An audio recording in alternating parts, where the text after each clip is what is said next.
Seekor ular raksasa yang telah dibudidayakan selama ribuan tahun mulai merangkak keluar dari tanah. Dia melata ke puncak dinding dan perlahan mendekati seseorang yang berbaju putih. Kemudian, menggoyangkan dirinya sendiri dan dia langsung berubah menjadi manusia dengan mata. Dia adalah Iblis Crowley dan orang ini adalah malaikat bernama Aziraphale. Keduanya meski berasal dari keturunan yang beda, tapi mereka sudah menjadi teman dekat. Ribuan tahun sudah berlalu. Crowley mendapat satu tugas baru dari neraka. Itu adalah mengantar bayi dalam keranjang ini ke dunia.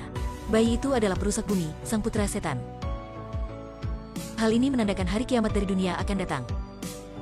Crowley yang tak memiliki cara lain, dia hanya bisa menerima tugasnya itu. Malam itu, ada dua keluarga yang sedang menyiapkan kelahiran anaknya. Satu keluarga adalah orang biasa, dan satu keluarga adalah pejabat diploma dari Amerika. Tugas Crowley adalah mengantarkan bayi setan itu ke keluarga kaya raya itu, memakai trik pertukaran. Tapi si Crowley lupa akan tugasnya, sehingga sudah mengantarkan bayi itu ke keluarga biasa. Tetapi dia tak menyadari hal ini. Dalam satu pembicaraan, Crowley sudah memberitahu Aziraphale, pada hari ulang tahun yang ke-10 putra setan, malaikat dan iblis akan berperang. Keduanya hidup di bumi dengan perasaan senang seperti itu. Jadi tentu saja tak bisa melihat bumi ini dihancurkan. Jadi keduanya mulai bekerja sama untuk menyelamatkan bumi. 5 tahun kemudian, Crowley pergi ke keluarga pejabat itu untuk berpura-pura bekerja sebagai pengasuh. Dan malaikat itu juga ikuti Crowley dan masuk ke keluarga pejabat itu. Keduanya ingin mengubah karakter bocah itu dan mencegahnya menjadi perusak bumi. Crowley mengungkap satu hal penting. Anjing neraka baru itu merupakan rantai yang penting. Pertama-tama, putra setan itu akan menamai anjingnya sebuah nama yang terdengar kejam. Dengan begitu dia akan mendapatkan semua kekuatannya, dan hari kiamat itu akan datang. Akhirnya sudah sampai pada hari ulang tahun ke-10. Neraka juga sudah mengeluarkan anjingnya.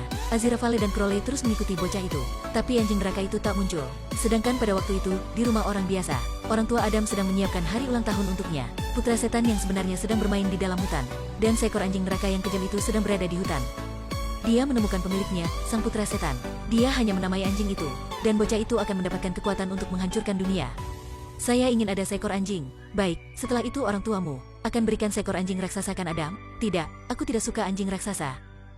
Saya suka anjing kecil yang bisa bermain bersama, dan saya akan menamainya.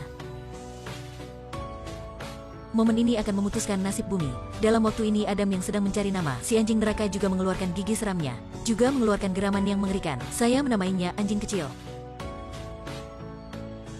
Dengan mata yang kecewa, dia sudah kehilangan kekejaman dari seekor anjing neraka. Crowley pada waktu itu baru menyadari kesalahannya. Pada saat keduanya mengusahakan untuk memperbaiki, Aziraphale melalui atasannya sudah mengetahui neraka tak hanya akan mengeluarkan anjing, bahkan akan mengumpulkan keempat satria pada hari kiamat. Itu adalah peperangan, kelaparan, pencemaran, dan kematian. Seorang pengirim ditugasi untuk mengantarkan 4 paket. Itu adalah tokoh penting dalam tugas ini. Sekaligus, ketika 3 negara yang sedang berusaha untuk menghentikan perang, dan mereka membuat suatu perjanjian, si pengirim ini sampai dalam rasa ketakutan, dan mengirim paket untuk gadis berambut merah.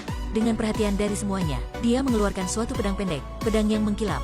Si rambut merah ini mengatakan bahwa dia memiliki tugas lain, dan menaruh pedang ini di bahunya dan pergi. Tak lama di sana terdengar suara tembakan di mana-mana. Tak salah, karena dia adalah salah satu dari keempat satria hari kiamat, yaitu peperangan. Dan juga satria pertama muncul.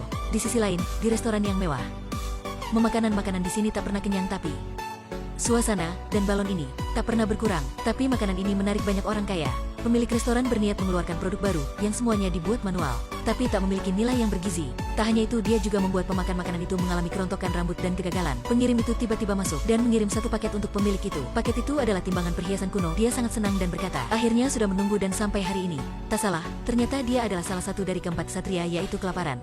Orang bilang wanita hanya suka membuat kecantikan, tetapi wanita ini berbeda. Di sekitarnya banyak sampah, tapi di dalam matanya ini adalah barang langka. Pengirim itu memberikannya paket, yang di dalamnya adalah mahkota dari perak. Tapi ketika dia menyentuh mahkota itu langsung berubah menjadi hitam. Betul, dia adalah salah satu dari keempat satria, yaitu pencemaran. Paket terakhir adalah sebuah surat. Pengirim itu membukanya, dan melihat mukanya berubah. Dia tulis di kertas itu, dan setelah itu Dai turun, dan sebuah mobil akan menabraknya. Waktu dia berpikir dirinya beruntung menghindari kematiannya, tapi di depannya muncul gambar dirinya yang sudah mati. Asap tebal menutupi, orang berbaju hitam mendekatinya. Dia adalah salah satu dari keempat kesatria hari kiamat, yaitu kematian. Paket terakhir mengirim satu pesan. Datanglah dan lihat, akhirnya sudah datang. Hal itu memiliki maksud apa? Itu adalah panggilan dari peperang dan kelaparan, pencemaran serta kematian. Hari ini akan dimulai. Baru saja selesai, jiwa pengirim itu langsung menjadi debu untuk mencari si putra setan. Aziraphale dan temannya pergi ke biara untuk memeriksanya. Waktu itu, satu senapan membidik Crowley. Ternyata itu adalah sebuah latihan. Crowley yang marah menunjukkan wajah aslinya dan membuat pria ini ketakutan. Waktu itu keduanya tahu bahwa gereja ini sudah tak ada lagi. Lalu seorang wanita muncul. Crowley tahu itu adalah staf gereja ini. Wanita itu dikontrol oleh magik hitam Crowley. Dan melalui wanita ini, mereka tahu malam itu betul ada 2 keluarga yang melahirkan. Tapi selain itu dia tak tahu apapun lagi. Dan semua catatan biara itu sudah dihancurkan. Keduanya hanya bisa kembali untuk mencari putra dari setan. Aziraphale mencoba mencari jawaban dalam nubuat.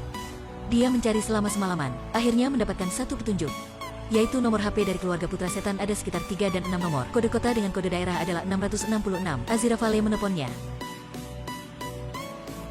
Kota Tafil dengan nomor 046666. Nama saya Arthur Yang. Ayah, lihat, saya sudah mengajar anjing itu untuk berjalan dengan 2 kaki belakang. Berjalan dengan 2 kaki belakang. Maaf, saya salah sambung. Magik hitam yang ada di dalam Adam perlahan bangkit. Dia yang tak sabar lagi dengan saran dari ketiga temannya. Adam langsung menutup mulut ketiganya. Sekarang dia sepenuhnya bangkit. Mata dia yang merah. Kesini teman. Ayo kita bersama-sama membangun dunia baru. Dan teman-teman yang dia panggil, itu adalah Ksatria Hari Kiamat, dan hari terakhir pun sudah datang. Utusan neraka itu pergi ke rumah pejabat, dan menemukan bahwa anak itu bukanlah putra dari setan, sambil mengetahui bahwa sudah ditipu. Setelah terungkapnya hal itu, Crowley sudah bersiap.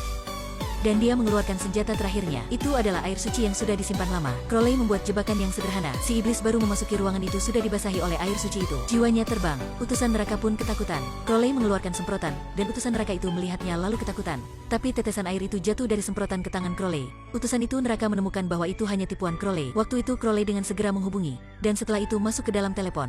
Utusan neraka itu marah dan mengejarnya. Crowley yang awalnya sudah menyiapkan jalan untuk mundur, dia dengan cepat keluar. Setelah itu mengunci utusan neraka itu di dalam telepon.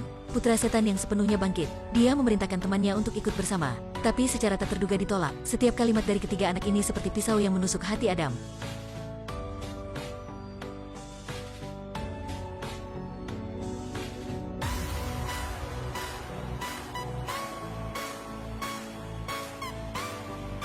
Adam terjatuh tak sadarkan diri. Dia masih belum bisa mengkontrol kekuatannya. Matanya tak merah lagi. Di sisi lain, 4 Ksatria Hari Kiamat itu sudah berkumpul. Dan setengah jam lagi sampai momen terakhir. Hanya satu pandangan dari malaikat cabut nyawa. Semua tentara itu serentak jatuh pingsan. 4 orang itu menyatukan kekuatannya dan melanda bumi ini. Wanita ini yang sedang menelpon. Tapi suara dari pihak lawan membuatnya merasa kedinginan. Terus seekor serangga keluar dari telinganya. Dan terus banyak serangga yang keluar dan menelan semua orang. Ketika serangga itu berkumpul, utusan neraka muncul kembali. Api neraka yang menyala di tempat jauh. Utusan neraka muncul di dalam mobil. Crowley yang melihat itu langsung masuk ke dalam api. Utusan neraka itu terbakar oleh api. Tapi Crowley tak apa-apa. Dia melewati api itu, dan pengadilan kiamat akan dibuka. Pada saat itu Adam dan keempat orang itu berbicara. Crowley juga dalam tepat waktu sampai. Adam berbicara bersama dengan ketiga temannya. 4 Ksatria Kiamat yang sebenarnya tak ada. Mereka sebagai pusat kesusahan di dalam mimpi buruk yang dibayangkan oleh manusia. Si peperangan mengangkat pedangnya ingin membunuh si gadis kecil, tapi dia diinjak kakinya oleh si gadis kecil itu. Kemudian pedang api terjatuh. Si gadis kecil itu dengan cepat mengambil pedang api. Adam dengan sangat tenang berbicara. Sekarang keluarkan pikiran kalian untuk membuat dunia yang dibangun dari mimpi buruk. Saya percaya pada kedamaian. Saya percaya pada dunia yang bersih. Saya percaya pada makanan yang enak dan bergizi. Itulah semua adalah hal yang indah. Adegan ini mungkin terdengar konyol. Tapi jika pikir kembali, mencegah peperangan, pencemaran, dan kelaparan. Apakah berkat kepercayaan pada kedamaian dan menjaga lingkungan? Dengan kehormatan dari makanan dan anak-anak ini, kepercayaan dari ketiga anak mengalahkan ketiga Ksatria Kiamat itu. Tapi hanya kematian saja yang kekal. Dengan perintah dari Adam, kematian pun menghilang. Tapi ketika semuanya berpikir itu sudah selesai, Crowley berseru dalam sakit, dan terjatuh ke tanah. Dia merasakan kemarahan dari setan. Permukaan tanah itu mendadak berguncang, dan setan keluar dari tanah itu. Setan datang, Raja Neraka dari tanah. Setan datang. Dalam waktu yang berbahaya, Crowley pakai sihir hitamnya dan membuat dunia lain. Di sini, waktu akan berhenti. Aziraphale dan Crowley mereka berdua mendukung dan berada sisi Adam. Hanya kamu yang bisa menyelamatkan dunia ini. Kalimat pertama setan adalah, anak yang mengkhianati saya di mana? Adam dengan muka dingin maju. Kamu bukan ayahku. Apa? Kamu bisa melakukannya. Teruslah Adam, bilang lagi. Cepatlah ke sini. Kamu bukan ayahku, dan tak akan pernah menjadi ayahku. Bukan. Pasti perkataan Crowley itu benar. Semuanya di dunia ini akan mengikuti perintah Adam. Setan yang pergi ke tempat Adam tentu saja tak bisa menang. Dunia akhirnya damai kembali. Malaikat Aziraphale dan iblis Crowley berjalan bersama di taman. Tapi di depan mereka bayangan kematian muncul. Ketika itu Crowley membalas. Aziraphale ditangkap oleh malaikat lain. Dia juga dipukul oleh utusan neraka. Yang menunggu mereka adalah hukuman dari kedua pihak ini. Surga menyediakan neraka suatu air suci yang paling suci, dan neraka menyediakan surga suatu api yang paling kuat. Mereka ingin Aziraphale masuk ke api neraka itu. Tetapi di pihaknya hukuman ini sedang melalui suatu masalah. Iblis Crowley berbaring di dalam air suci dengan santai. Dia sangat menikmati itu. Dan Aziraphale di dalam api juga tak apa-apa. Satu malaikat ini tak takut pada api neraka itu. Dan satu iblis ini tak takut pada air suci. Kedua pihak ini juga kehabisan cara. Keduanya kembali ke dunia. Apakah kalian masih bertanya, kenapa keduanya tak terpengaruh oleh air suci dan api itu? Setelah melihat bentuk mereka mungkin kalian akan mengetahuinya. Betul, mereka sejak awal sudah menukar statusnya. Semuanya sudah dalam dekapan tangan. Surga dan neraka pun sudah tertipu. Film pun berakhir di sini. Kita bersama-sama tunggu dari bagian keduanya.